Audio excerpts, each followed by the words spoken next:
Hi, this is Suresh from Coimbatore. கோவையிலேருந்து உங்கள் சுரேஷ் பேசுகிறேன். இந்த வீடியோவில் நம்ம என்ன பார்க்க போகிறோம் அப்படின்னு கேட்டால், இப்போ எல்லாரையும் பார்த்தீங்கன்னா தமிழக அரசாங்கம் எல்லாரையும் ஆல் பாஸ் அப்படிங்கிற மாதிரி கொடுத்தாங்க. அதாவது இன்டர்மீடியேட் கொடுத்துருந்தாங்க. அதில் ஏற்கனவே நம்ம ஒரு வீடியோ கொடுத்துருந்தோம், நிறைய டவுட்ஸ் கிளியர்ட் அப்படிங்கிற கான்செப்ட்டில் கொடுத்துருந்தோம். பட் ஸ்டில் அதில் ஒரு 2-3 விஷயங்கள் சொல்லாமல் மறுபடியும் அந்த கமெண்ட்ஸ் கேட்டிருந்தாங்க. அதுக்காக தான் இந்த வீடியோ கொடுக்குறோம்.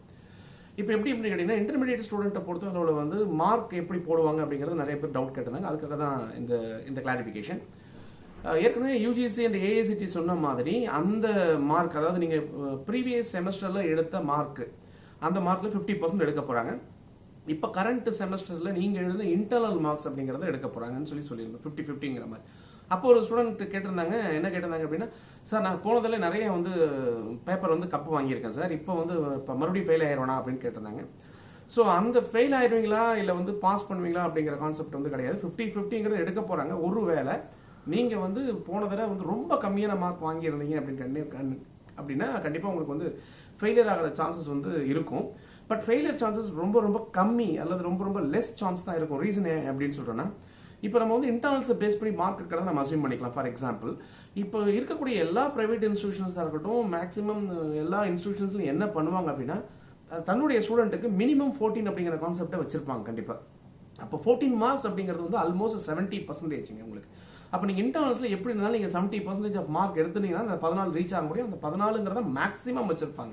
ஸோ 70% ஆஃப் மார்க்கில் நீங்கள் 50% எடுத்தீங்கன்னா அந்த 70ல் பாதிக்கும் போது 35 மார்க் உங்களுக்கு கிடைச்சிடும்.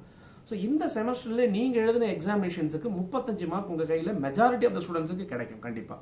அப்போ ரிமைனிங் ஒரு 15 மார்க் நீங்கள் எடுத்தால் போதும். இந்த 15 மார்க் எங்கேருந்து எடுக்க போகிறாங்கன்னா ப்ரீவியஸ் செமஸ்டர்லேருந்து எடுக்க போகிறாங்க.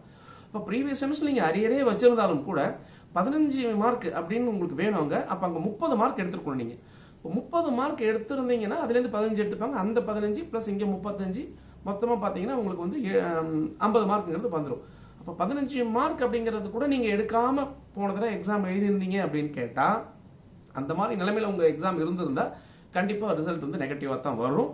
பட் ஸ்டில் அதுலேயும் என்ன சொல்லியிருக்காங்க அப்படின்னு கேட்டிங்கன்னா, இந்த மாதிரி ஸ்டூடெண்ட் தான் ரிசல்ட் வந்ததுக்கப்புறம் ஒருவேளை அவங்களுக்கு தான் எதிர்பார்த்த மாதிரி இல்லாமல் ரிசல்ட்ஸ் நெகட்டிவாக வந்துருச்சு அப்படின்னா, இவங்களுக்கு எல்லாமே ஒரு ஸ்பெஷல் எக்ஸாம் வைக்கிறோம்னு சொல்லியிருக்காங்க. அந்த ஸ்பெஷல் எக்ஸாம் நீங்கள் எழுதி மறுபடியும் கிளியர் பண்ணிக்கலாம். பட் அந்த ஸ்பெஷல் எக்ஸாம் எப்போ அப்படிங்கிறத இப்போ சொல்லலை.